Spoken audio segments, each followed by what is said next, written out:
Currently, there is a confrontation between the United States and China in the context of COVID-19.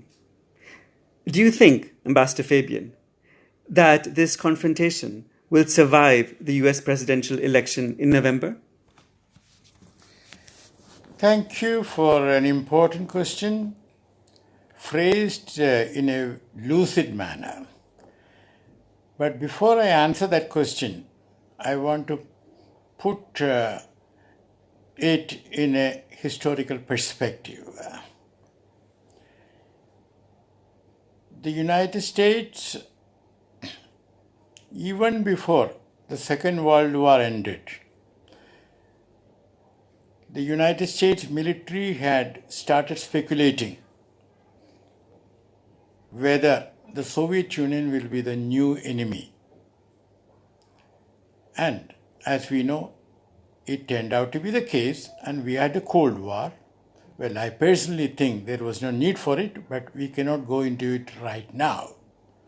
When the Cold War ended, it was said that Japan has won. In other words, the thought among certain circles in the United States was that Japan was emerging as an economic rival, not a military rival, but an economic rival. In other words, the tendency to look for a rival or a potential rival is very much part of human nature. Now, in the United States, even before President Trump came to the White House, there was a consensus that China was the rising power.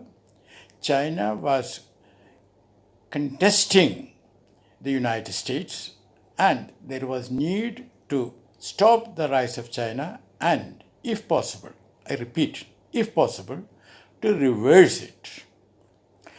At the same time, there was an equally strong view that there was need to cooperate with China in many areas.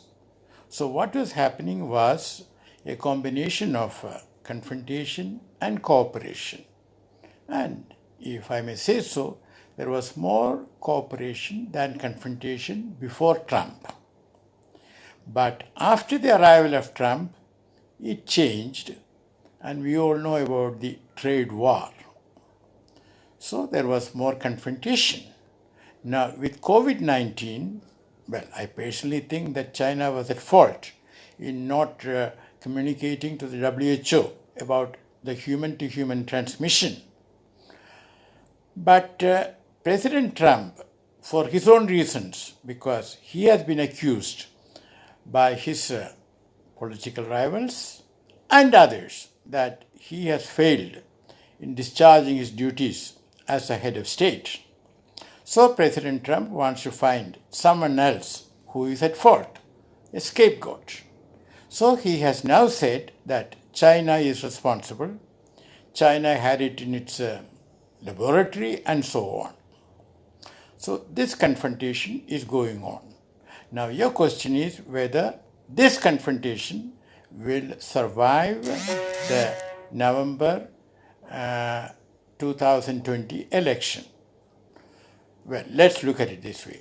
Either President Trump wins or he loses.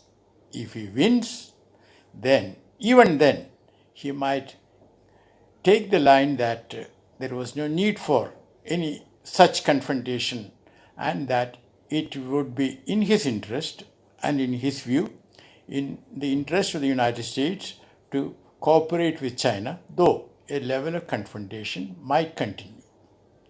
Now, in case President Trump loses, I have no doubt that the new president will certainly be more cooperative than confrontationist. But on the whole, I believe that the combination of cooperation and confrontation will continue. The percentages might vary. Thank you so much.